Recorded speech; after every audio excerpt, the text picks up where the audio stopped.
क्या होगा जब घर वालों को सच का पता चलेगा? आने दो सच सबके सामने। उतार दो ये श्रृंगार, उतार दो ये गहने रानी, उतार दो।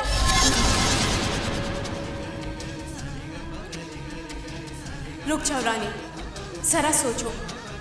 राज अच्छी तरह से जानते थे कि वो मौत के मुंह में जाने वाले हैं, लेकिन फिर भी उन्होंने ये सच्चाई घर में सबसे छिपा के रखी, सिर्फ इसलिए क्योंकि वो सबको खुशी देना चाहते थे। जाने से पहले वो सबके चेहरों पर मुस्कुराहट देखना चाहते थे। तो क्या तुम्हारा एक पत्नी, एक बहू होने के नाते ये फर्ज नहीं बनता है कि तुम अपना दुख, अपना गम सबसे छुपा लो? रानी, राज को तुम्हें इस फेस में देखकर उतना गम नहीं होगा जितना तुम्हें विधवा की फेस में देखकर होगा, क्योंकि वो सच जो उन्होंने सबकी खुशियों के लिए छिपा के रखा, वो कड़वा सच सबकी आंखों के सामने आ जाएगा। जरा अपने दुख, अपने गम से ऊपर उठकर एक मां की ममता के बारे में सोचो, एक बाप की जिंदगी के बारे में सोचो, इस घर की खुशियों के बारे में सोचो। तुम एक पत्नी हो, तुम एक पत्नी, तुम एक बहू हो, तुम्हें एक पत्नी का फर्ज निभाना है, तुम्हें एक बहू होने का फर्ज निभाना है रानी, तुम्हें एक पत्नी का फर्ज निभाना है रानी, फर्ज निभाना है रानी। तुम भूलो मत, तुम एक बहू हो, तुम एक बहू हो रानी, तुम एक पत्नी हो रानी, रानी तुम एक पत्नी हो रानी, रानी पत्नी हो रानी, तुम एक पत्नी हो।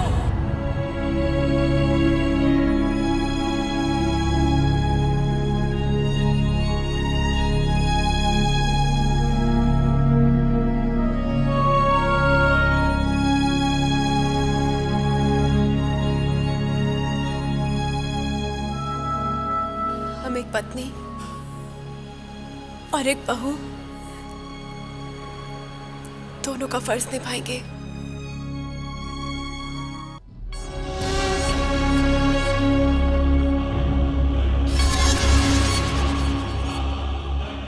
क्योंकि अब पति पत्नी को किसी भी गठबंधन की जरूरत नहीं है, क्योंकि वो एक दूसरे के साथ दिल के रिश्ते में जो जुड़ चुके होते हैं, जैसे तू और मेरा राज जुड़ चुके हैं।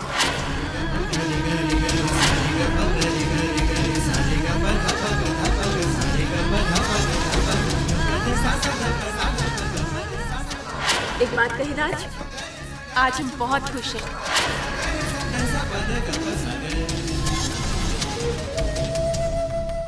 अब हम दोनों के बीच प्यार और विश्वास का गठबंधन है। चेहरा होने से क्या होते? हमारे राज्य से दिल, हमारे राज्य की आत्मा कहां से लेके आओगे?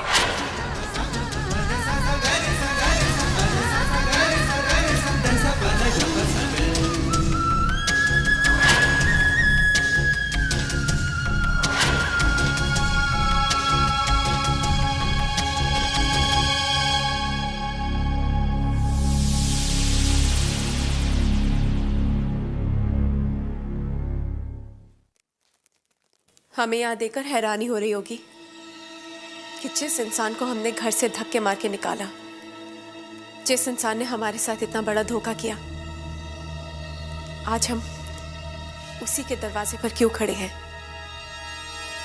हमारी मजबूरी हमें यहाँ खींच लाई। हम नहीं जानते कि ऊपर वाले ने तुम्हें हमारे राज जैसी शक्ल क्यों दी है। हम ये भी नहीं जानते कि तुमने हमारे साथ इतना बड़ा धोखा क्यों किया। हम बस इतना जानते हैं कि हमारे पापा, जो तुम्हें राज अपना बेटा समझ बैठे हैं, राज के गुजर जाने की खबर से अपाहिज हो गए। तो जब उन्हें इस असलियत का पता चलेगा तो वो तो दम ही तोड़ देंगे। हम बस इतना चाहते हैं कि ये झूठ जो तुमने शुरू किया है, इसे पापा की तबीयत ठीक होने तक जारी रखें।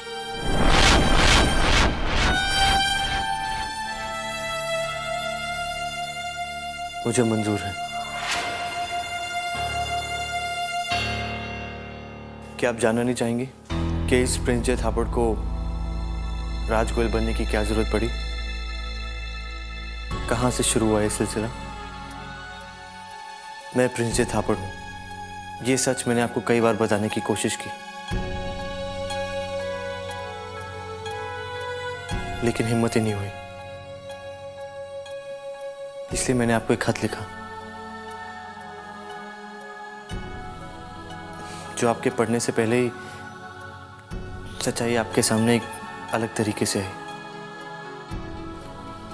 और उस खत में एक और सच्चाई है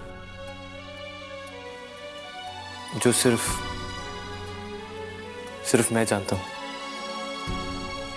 और वो सच मैं आज आपको बताने वाला हूं कि इतने दिन मैं राजगोयल बन के क्यों रहा, क्यों सच ना बता सका। इसलिए क्योंकि मुझे अपने पापों का प्रायश्चित करना था। राज का एक्सीडेंट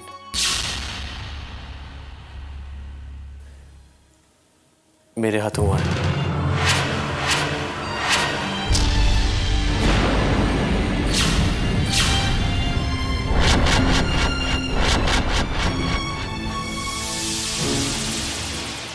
राज की मौत का कारण मैं हूं।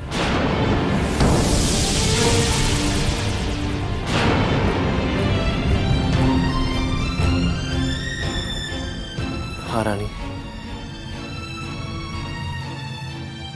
राज की मौत का कारण मैं हूं। मैं उस दिन गाड़ी चला रहा था, अचानक राज की बाइक मेरे सामने आ गई। मैंने उसे बचाने की पूरी कोशिश की, लेकिन वो पूरी तरीके से अपना बैलेंस खो चुका था और सीधा ब्रिज से गिरकर नीचे चला गया।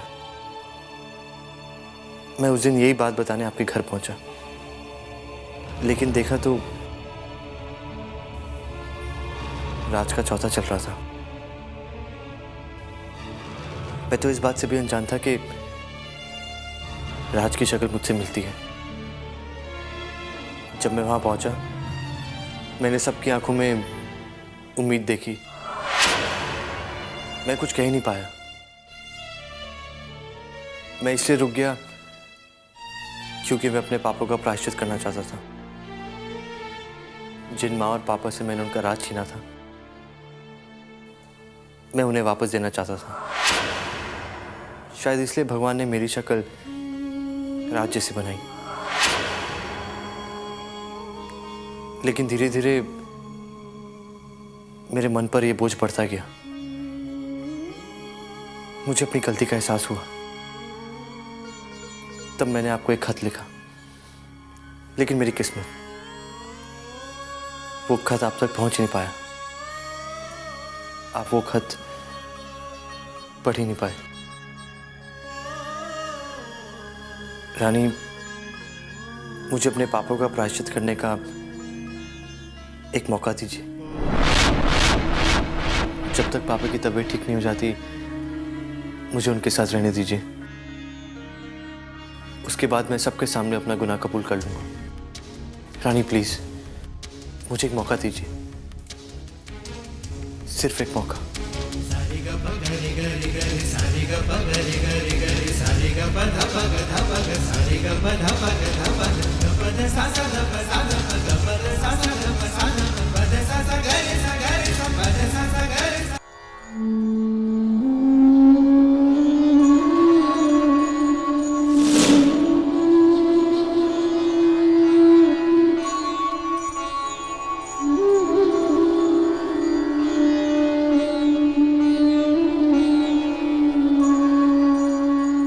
क्या फैसला किया है तुमने रानी? हमारे पास और कोई रास्ता भी नहीं है करण। पापा को सच्चाई का पता चलेगा तो हम पापा को खो देंगे। माँ का क्या हाल होगा हम नहीं जानते। पूरा परिवार बिखर जाएगा। ये हम नहीं होने देंगे।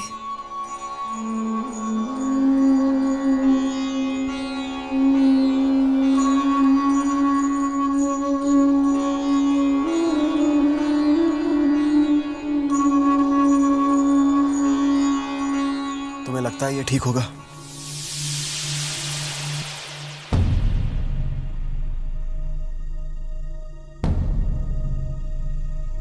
ठीक है, जैसा तुम बेहतर समझो। मैं हर फैसले में तुम्हारे साथ हूं।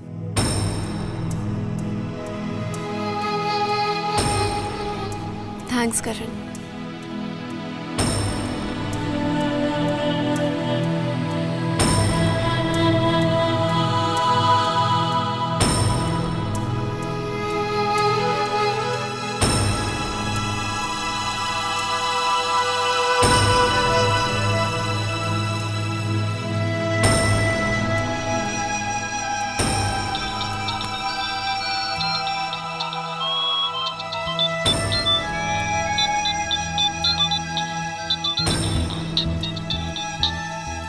हेलो, हम रानी बोल रहे हैं। पापा हमारा घर पे इंतजार कर रहे होंगे। मैं बस अभी पहुंचता हूँ।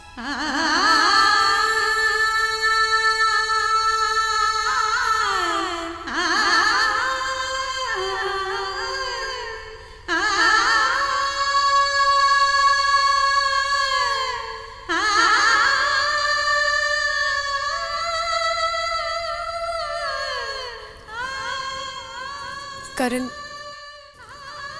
हमारे राज की बॉडी कल मिलेगी।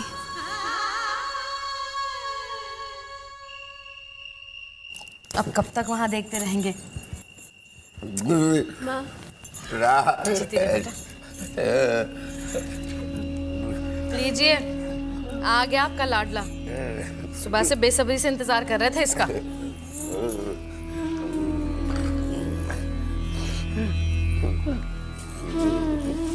आज मैं तुझसे बहुत नाराज हूँ। तुझसे कह रही हूँ मैं, तुझे कुछ याद भी है? आज तू अपने पापा की मसाज करना और एक्सरसाइज करवाना भूल गया। कब से एक टकटकी बांध के दरवाजे की तरफ ही देखे जा रहे हैं। कहाँ है मेरा राज, कहाँ है मेरा राज? और इसे तुझे सिर्फ परवाह ही नहीं। माँ, वो हम इनको रूटीन चेकअप के लिए लेके गए थे। अच्छा, क्या कहा बेटा डॉक्टर ने? कोई प्रॉब्लम तो नहीं बेटा? नहीं माँ, कोई प्रॉब्लम नहीं है। चलो, भगवान का लाख लाख शुक्र है। इसीलिए तो मैंने सोचा कि क्यों ना अखंड रामायण का पाठ रखवाऊं। वो पूजा अधूरी रह गई थी तो मेरे दिल में एक अजीब सा वहम बैठ गया था। इसलिए मैंने सोचा अखंड रामायण का पाठ रखवा लेती हूँ। मेरे भी दिल को शांति मिलेगी और मेरे राज के लिए भी अच्छा रहेगा, है ना? जी माँ, ये आपने बहुत अच्छा किया। आप पाठ जरूर रखवाइए हमारे राज के लिए। इससे आपको भी शांति मिल जाएगी और हमारे राज को भी।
राज, हमें माफ कर दीजिए। हमने ये फैसला सबकी खुशी के लिए किया है। राज, आपकी जगह हमारे दिल में तो क्या,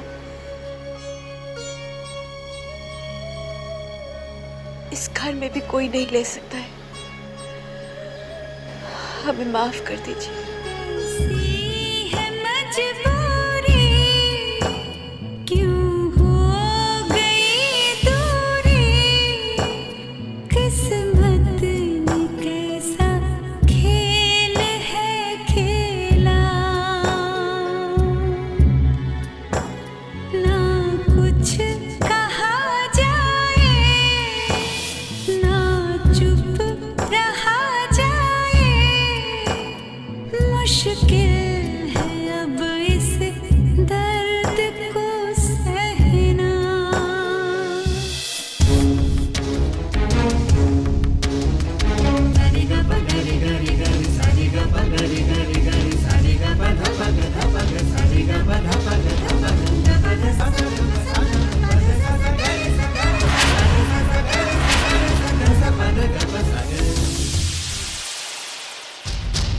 मिस्टर प्रिंस जे थापर, अपना साया भी हमारे राज की तस्वीर से दूर रखिए। हम इस घर के बाहर एक बहू हैं और आपके साथ है, ये हमारी मजबूरी है। हम अपना सिर्फ फर्ज निभा रहे हैं, लेकिन इस चौखट के अंदर हम राज की पत्नी हैं,